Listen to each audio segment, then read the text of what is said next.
Përshëndetje dhe mirë se erdhët në episodin e parë të Beyond Donja me Antën. Unë jam Anta, jam mjeke, specializuar 2 vite për mjekësi estetike në Universitetin e Torinos dhe të Camerinos dhe momentalisht po ndjek specializimin afatgjat në shërbimin e mikrobiologjisë në QSUT. Ky podcast lindi nga një dëshirë shumë e sinqertë për të ndihmuar sa më shumë prej jush që do na dëgjoni përtej ekranit. Podcasti do të flasë kryesisht për kujdesin ndaj vetes, për kujdesin e lëkurës, mjekësinë estetike dhe për tema të cilat prekin shumë prej nesh, PCOS-ën, endometriozën dhe fertilitetin. Në këtë podcast do të kem të ftuar kolegë të mit, mjek, dermatolog, ginekolog, dietolog, psikolog e farmacist, në mënyrë që të merrni informacione sa më të sakta.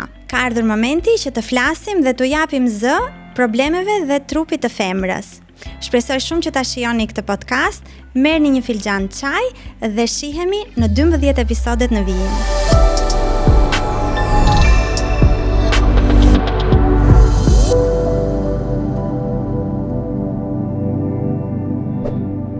Përpara se të isha mjeke, përpara se të drejtoja një biznes dhe më pas një klinikë estetike, unë isha thjesht një vajzë që dashuronte shumë kujdesin ndaj lëkurës. Madje që kur isha e vogël, i merrja ato kremrat e fytyrës të mamit, i provoja teksturat, i vendosja në fytyrë, i nuhasja. Më pas, përgjatë viteve, më dolën akne dhe kështu nisa një blog.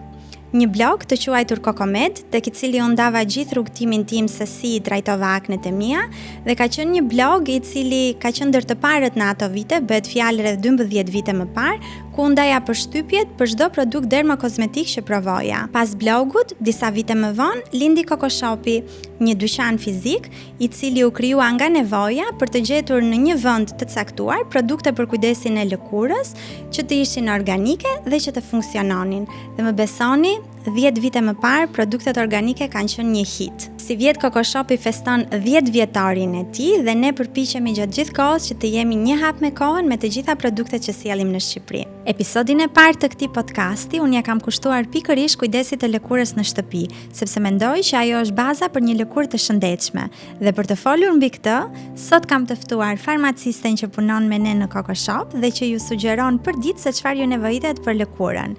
Mirë se erdhe Casey. Mirë se të gjeta. Dhe shpresoj që të jesh një augur i mirë për këtë sezonin tonë të parë. Shumë faleminderit dhe suksese të podcasti. Faleminderit. Jam shumë e lumtur që jam këtu sot. Casey, fillojmë me një herë dhe futemi në të thella. Patjetër. Për dikë që nuk ka përdorur asnjëherë produkte skincare, nga t'ja nisi.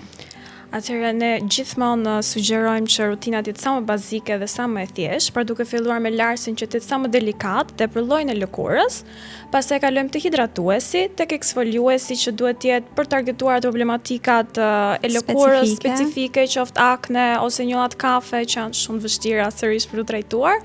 Dhe në fund kremi i diellit që gjithmonë ai më i rëndësishmi. Pra, një rutinë sa më e thjeshtë gjithmonë duhet më efikase. Okej. Ti përmende që larsi duhet të jetë specifik sipas tipit të lëkurës, por të gjitha produktet që ne zgjedhim për të kujdesur për lëkurën në shtëpi, a është tipi i lëkurës i vetmi udhëzues që ne duhet kemi parasysh kur zgjedhim një produkt, apo duhet të udhëhiqemi dhe nga një problematik specifike që ne kemi. Pra, ne kemi tipin e lëkurës të ndryshme, mikse, të thate dhe normale, por ndërkohë kemi problematika pafund lëkure. Si ta zgjedhim produktin?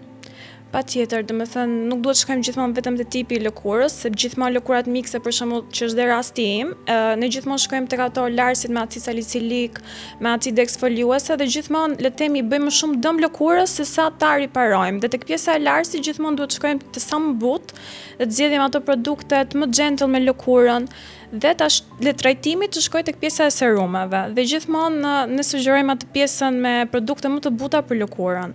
Pra ti po thua që nëse bëjmë një rezume, larsin të jetë ai më i rëndësishmi që do bëj atë mrekullim të pjesës të jetë sipas tipit të lëkurës dhe për të trajtuar problematika specifike ne do të përqendrohemi tek serumet. Gjithmonë tek serumet edhe tek kremat hidratues. Okej.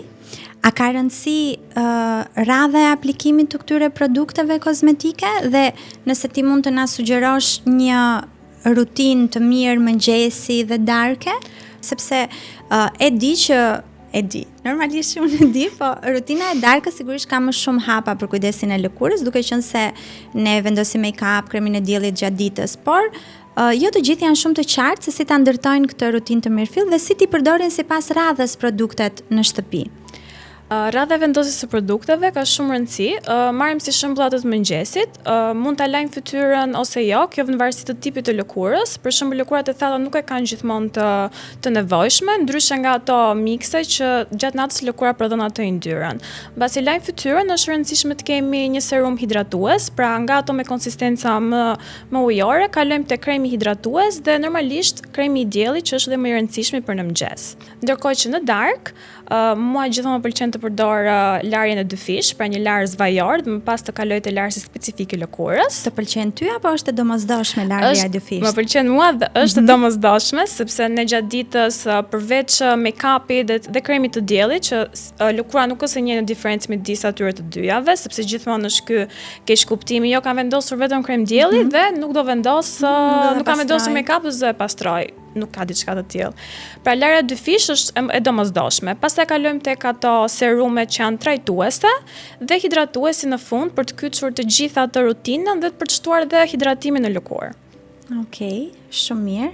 I dëgjuat të gjitha këto këshilla, është shumë e nevojshme, sidomos pjesën e kujdesit të lëkurës në darkë dhe pastrimi i fytyrës, pastrimi i dyfisht.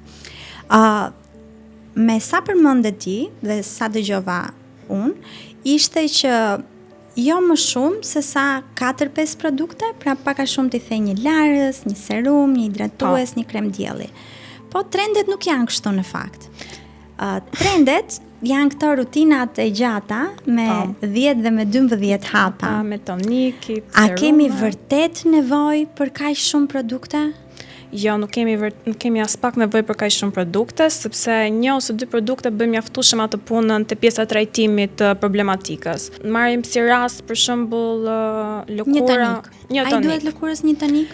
Një tonik nuk është se i duhet lëkurës, nëse është eksfoliues, okay, përdor vetëm atë dhe nuk përdor një serum eksfoliues, pra lëkura nuk ka nevojë për kaq shumë produkte. Edhe mendoj se ka ikur pak edhe kjo pjesa, rëndësia e një toniku ishte shumë vite përpara kur larësit prishnin pH-in e lëkurës dhe ishte rëndësishme që ne të vendosnim një tonik në mënyrë për të ribalansuar komplet ekuilibrin edhe pH-in e lëkurës pas larjes. Por tani larësit janë bërë shumë më të butë, më friendly me pH-in e lëkurës, kështu që një tonik hidratues nuk zë vend të domosdoshme në rutinën e kujdesit të lëkurës. Patjetër nëse dikush ka qef ta përdori, sigurisht që mund ta përdori, por nuk është i rëndësishëm.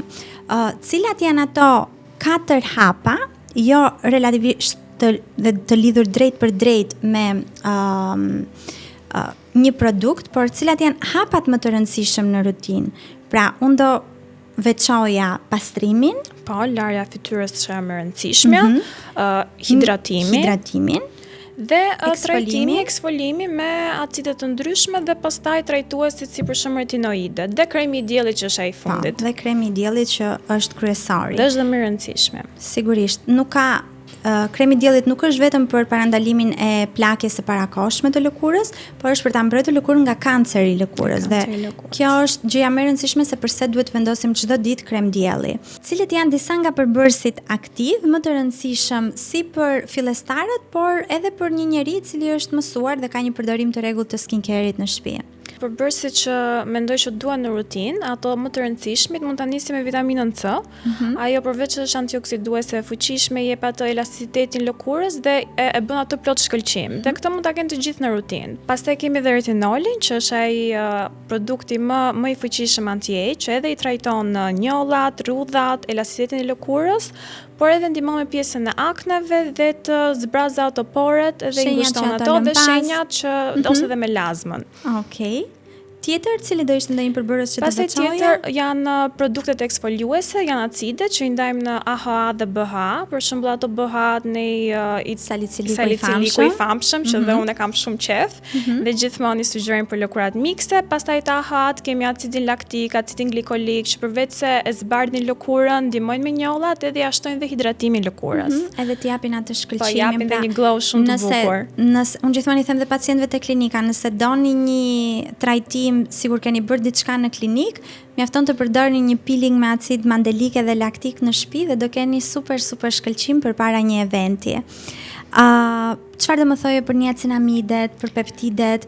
Mendon se janë përbërës kyç që duhet i ketë secila nga ne në rutinë? Se i shoh kur më vijnë vajzat dhe pacientët e klinika kanë rutina të gjata dhe thonë, kam një serum me niacinamide, një serum me zink, kam një diçka me retinol, këtë e kam me vitaminë C, atë e kam me acide, do të thënë kanë shumë produkte.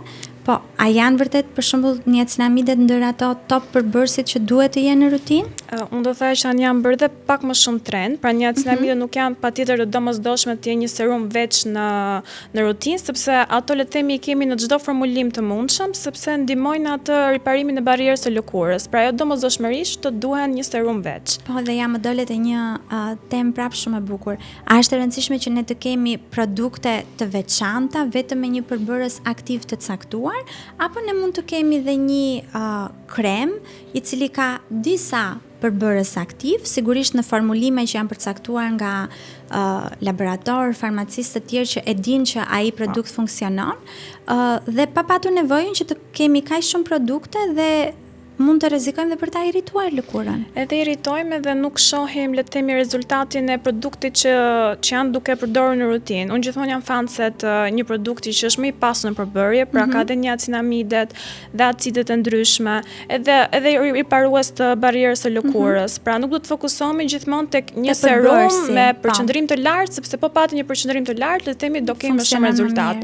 Nuk është diçka e tillë. A ke vënë re raste kur është dëmtuar barriera e lëkurës nga përdorimi pa kriter i përbërësve aktiv në përqindje të larta? Po, dhe kjo gjë ndodhe shpesh dhe mua vetë më ka ndodhur, sepse nga trendet edhe ne jemi gjithmonë duke përdorur sa më shumë produkte që të kemi atë rezultatin më të mirë, por rrezikojmë dhe dëmtojmë lëkurën dhe pastaj duam akoma shumë kohë që ta sjellim në vetë atë dhe vetëm fokusohemi vetëm te hidratimi dhe te riparimi, kush dalin që do të thotë dalin edhe peptidet që më së shumti tani janë njohur edhe pak më shumë me te pjesa anti-age, rritet me elasticitetin, por ndihmojnë edhe shumë në riparimin e lëkurës. Cilat janë disa nga shenjat kryesore që ne në shtëpi ta kuptojmë vetë që jemi duke e tepruar me këta përbërësit aktiv? Si na flet në lëkura? Çfarë na tregon ajo që ne e kuptojmë që stop, kemi dëmtuar barrierën, tani duhet të rikthehemi për riparimin e saj? Lëkura reagon direkt, do thënë në momentin që jemi duke përdorur më shumë produkte ose ka ndorë dhe irritimi, sepse ndonjëherë dhe ne dhe ngatarojmë atë purging me irritimin e lëkurës, kur lëkura skuqet ose të djeg çdo produkt që ti vendos, sepse nuk është normale të vendosësh një krem hidratues dhe të djegë lëkura, ose mbi prodhimi i yndyrës të tepërt që ndodh tek lëkurat mikse. Pra, janë këto shenja të vogla që në fillim nuk duke naq, por duhet t'i kushtojmë rëndësi dhe ta ngadalsojmë. Pra, një herë në javë është një herë ose dy herë është më së okay të përdorësh produkte trajtuese. Dhe lëmë kaq dhe thjesht fokusohemi te riparimi i lëkurës dhe te hidratimi. Okej. Sa kohë duhet për të parë rezultate nga këto përbërës aktiv që ne përdorim në rutinë? Sepse ndonjëherë heqim dorë shumë shpejt, madje presim edhe magji. Blejmë një krem, blejmë një serum dhe themi ky do më heqi aknet, ky do më heqi njollat, ky do ma bëj lëkurën sikur kam fjetur 12 orë. Por sa kohë duhet vërtet që ne të shohim rezultate nga produktet e caktuara, për shembull nga acidet, pas sa kohësh japin efektet, pas retinolit, pas një vitamine C, ose edhe për njollat? Po, me lëkurën do shumë durim. Duke filluar me acidet, do thoya që për 2 ose 3 javë duhet jemi të durueshëm shohim ato rezultatet e para, pra poret janë më të pastra dhe më të minimizuar ose akne mund të jenë përthar. Ndërkohë që kalon te retinoli, do shumë durim, sepse duhet ta nisim vetë përdorimi me pak herë që mos ta irritojmë lëkurën. Kështu që mbas disa muajsh ose 2 muajsh, unë do thoya që shikon realisht një rezultat në atë përmirësimin të teksturës në së shumti. Te 6 muaj mund të bëhet shumë për të parë rezultatet e para të retinolit. Kurse me vitaminën C, unë gjithmonë sugjeroj që të jetë sa më e butë, që edhe ta hidratoj lëkurën, po dhe ta shohësh direkt atë shkëlqimin e lëkurës. Ndërkohë që te pjesa e njollave normalisht do më kohë që të shohësh atë zbehjen e saj. Po, sidomos nëse ato janë të thella, është shumë e vështirë edhe të trajtojnë dhe vetëm me produkte, pastaj duhet futur edhe tek pjesa e mjekësisë estetike. Cili është momenti i duhur që ne duhet të ndalemi me këto trajtimin e problematikave vetë në shtëpi me produkte dermoestetike dhe të drejtohemi te mjeku? Kur vjen puna tek problematikat si aknet, rozacea ose edhe te melazma, dhe deri produktet ka një kufi deri ku ato mund të veprojnë dhe gjithmonë duhet të drejtohemi te mjeku në momentin që nuk kemi efikasitet vetëm me produktet ose edhe ku e kemi irrituar lëkurën, patjetër duhet të shkojmë tek mjeku. Ndërkohë që kur vjen puna te lëkurat më të shëndetshme, ato ujë sapun, nuk përdor asgjë, po lëkurën e kam shumë mirë. Po, ato do të thëjë që thjesht me produktet skincare janë shumë okay dhe thjesht për pjesë mirëmbajtje dhe thjesht i shtojnë lëkurës hidratimin dhe atë shkëlqimin, elasticitetin që e kanë shumë qejf. Pra nuk ka nevojë që të jetë e komplikuar. Kujdesi ndaj lëkurës në shtëpi duhet thjesht ta shijoni me teksturat, me produktet, me aromat. Unë falenderoj shumë Kesin që ishte me neve sot në këtë episodin e parë dhe shpresoj shumë që ky episod ju ketë pëlqyer. Mos harroni të na bëni like dhe subscribe, sepse është shumë e rëndësishme për ne dhe mbarvajtjen e këtij podcasti. Dhe gjithashtu dua t'ju them që në episodin e radhës do të kem të ftuar një dermatologe për të folur se kur skincare nuk mjafton dhe ne duhet të drejtohemi te mjeku. Deri atëherë, shihemi javën tjetër.